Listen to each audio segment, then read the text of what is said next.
ಎಲ್ಲರಿಗೂ ನಮಸ್ಕಾರ. ಕಿಣಿಸ್ ಬಸ್ರಿ ಯೂಟ್ಯೂಬ್ ಚಾನಲ್‌ಗೆ ಎಲ್ಲರಿಗೂ ಸ್ವಾಗತ. ಫ್ರೆಂಡ್ಸ್, ಇವತ್ತಿನ ಸ್ಪೆಷಲ್ ರೆಸಿಪಿ ಅಂತ ಗೊತ್ತುಂಟಾ? ನೋಡಿ, ಜೀವಗುಜ್ಜೆ ಉಂಟಿಲ್ಲಿ.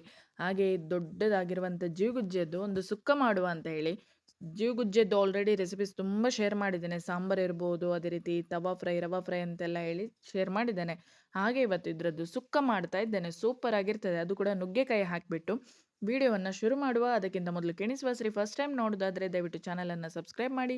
ಬೆಲ್ಲೈಕನನ್ನು ಪ್ರೆಸ್ ಮಾಡಿದರೆ ನೋಟಿಫಿಕೇಶನ್ ಬರ್ತಾ ಇರುತ್ತೆ.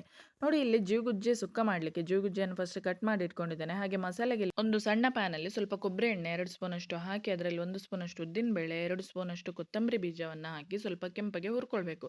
ಅದೇ ರೀತಿ ಕರಿಬೇವನ್ನು ಕೂಡ ಈ ಮಸಾಲೆ ಇದರಲ್ಲೇ ಹಾಕಿಬಿಟ್ಟು ನಾನು ಹುರಿತಾ ಇದ್ದೇನೆ. ಇವಾಗ ಉದ್ದಿನಬೇಳೆ, ಕೊತ್ತಂಬರಿ, ಕರಿಬೇವು ಇದಿಷ್ಟು ಕೆಂಪಗಾಗಿದೆ. ಮತ್ತೇನೆಲ್ಲ ಬೇಕಂದರೆ ಒಂದು ತೆಂಗಿನಕಾಯಿಯ ಅರ್ಧ, ಒಂದು ಗಡಿ ಇರ್ತದಲ್ಲ ಅದು, ಮತ್ತು ಕಾಯಿ ತುರಿ ಸ್ವಲ್ಪ, ಅದೇ ರೀತಿ ಅರಶಿನ, ಒಂದು 7-8 ಬ್ಯಾಡಗಿ ಮೆಣಸು ಹುರಿದದ್ದು, ಒಂದು 4 ಊರಮೆಣಸು ಹುರಿದದ್ದು, ಸ್ವಲ್ಪ ಹುಣಸೆ ಹುಳಿ, ಬೆಲ್ಲ, ಉಪ್ಪು ಇದಿಷ್ಟು.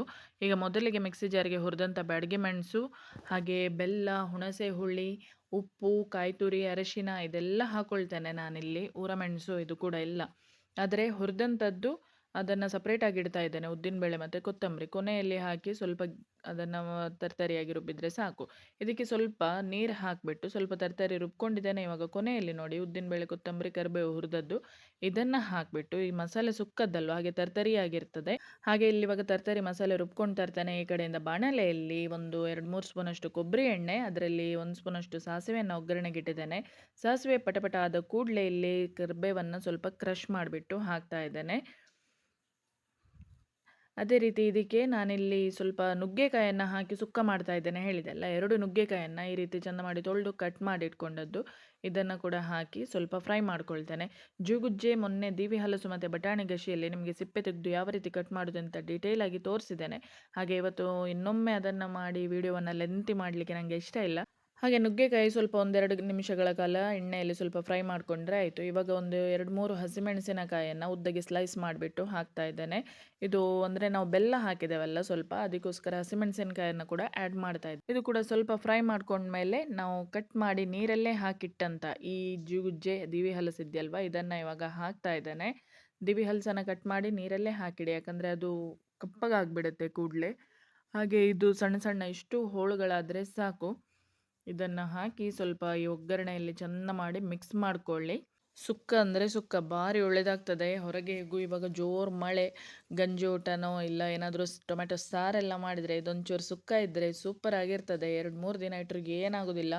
ಮಸಾಲೆ ಎಲ್ಲ ಒಳ್ಳೆ ಘಮ ಘಮ ಪರಿಮಳ ಬರ್ತಾ ಇದೆ. ಅಷ್ಟು ಸೂಪರ್ ಆದಂಥ ಸುಕ್ಕ ಮಾತ್ರ. ನೀವು ಒಮ್ಮೆ ಈ ರೀತಿ ಮಾಡಿದರೆ ಮತ್ತು ಸಾಂಬಾರು ಮಾಡೋದು, ಪೋಡಿ ಮಾಡೋದು ಅದೆಲ್ಲ ಕಡಿಮೆ ಮಾಡ್ಕೊಳ್ತೀರಿ. ಸುಕ್ಕವೇ ಮಾಡಿ ನೋಡ್ತೀರಿ. ನೋಡಿ, ಒಮ್ಮೆ ಟ್ರೈ ಮಾಡಿ. ನುಗ್ಗೆಕಾಯಿ ಹಾಕಿಬಿಟ್ಟು ಜೀಗುಜ್ಜೆ ಸುಕ್ಕ ಸೂಪರ್ ಆಗಿರ್ತದೆ. ತುಂಬ ಬೆಳೆದದ್ದು ಸಹ ಆಗಬಾರ್ದು, ತುಂಬ ಮೀಡಿಯಮ್ ಅಂದರೆ ಮೀಡಿಯಮ್ ಇರಬೇಕಷ್ಟೇ, ತುಂಬ ಎಳತ್ತು ಸಹ ಆಗಬಾರ್ದು. ಈಗ ನೀರು ಹಾಕಿದ್ದೇನೆ.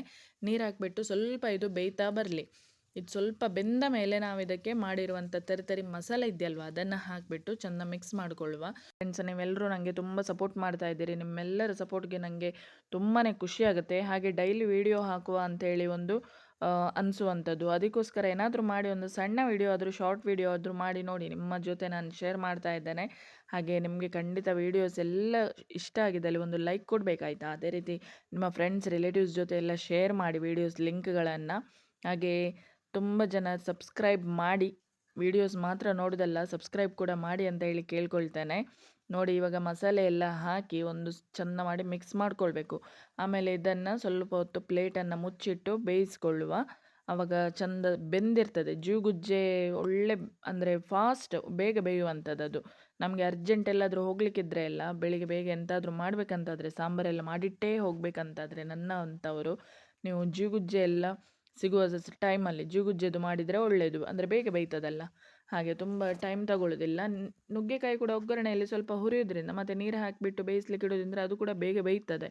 ಹಾಗೆ ಸ್ವಲ್ಪ ನೀರು ಇನ್ನೊಮ್ಮೆ ಹಾಕ್ತಾ ಇದ್ದೇನೆ, ಯಾಕಂದರೆ ಇದು ತುಂಬ ದಪ್ಪ ಸಹ ಆಗಬಾರ್ದು. ಜೀಗುಜ್ಜೆದು ಹಾಗೆ ತಣಿದ ಮೇಲೆ ಸ್ವಲ್ಪ ಪದಾರ್ಥ ಎಲ್ಲ ದಪ್ಪಗಾಗೋದು. ಹಾಗೆ ಸ್ವಲ್ಪ ನೀರು ಹಾಕಿಬಿಟ್ಟು ಇನ್ನೊಂದು ಕುದಿ ಬರಲಿ ಮಸಾಲೆ ಹಾಕಿಬಿಟ್ಟು. ಇವಾಗ ಸೂಪರ್ ಆದಂಥ ಸುಕ್ಕ ರೆಡಿಯಾಗಿದೆ. 5 ನಿಮಿಷ ಸಾಕು. ಇವಾಗ ಅಷ್ಟರಲ್ಲಿ ಬೆಂದು ಎಲ್ಲ ಚೆಂದ ಮಿಕ್ಸ್ ಆಗಿದೆ. ಸೂಪರ್ ಆದ ಸುಕ್ಕ. ನಾನಂತೂ ಊಟ ಮಾಡಿ ಬರ್ತೇನೆ. ಖಂಡಿತ ನೀವು ಕೂಡ ಈ ರೆಸಿಪಿಯನ್ನು ಟ್ರೈ ಮಾಡಿ. ಇವಾಗಂತೂ ಜೀಗುಜ್ಜೆ ತುಂಬ ಸಿಗ್ತಾ ಇದೆ. ಓಕೆ, ಎಲ್ಲರಿಗೂ ಧನ್ಯವಾದ ಅಂತ ಹೇಳೋ ಸಮಯ. ನೆಕ್ಸ್ಟ್ ಇನ್ನೊಂದು ಒಳ್ಳೆ ವಿಡಿಯೋ ಜೊತೆ ಮತ್ತೆ ಸಿಗ್ತೇನೆ. ಹೀಗೆ ಸಪೋರ್ಟ್ ಮಾಡ್ತಾ ಇರಿ. Thank you. Take care. ಹಾಗೆ ಮಳೆ ಎಲ್ಲ ಕಡೆ ಗಾಳಿ ಎಲ್ಲ ಇದೆ. ಸೇಫ್ ಆಗಿರಿ. ಎಲ್ರಿಗೂ ದೇವರು ಒಳ್ಳೇದು ಮಾಡಲಿ. ಅದೇ ರೀತಿ ಖುಷಿಯಾಗಿರಿ. Thank you. Take care.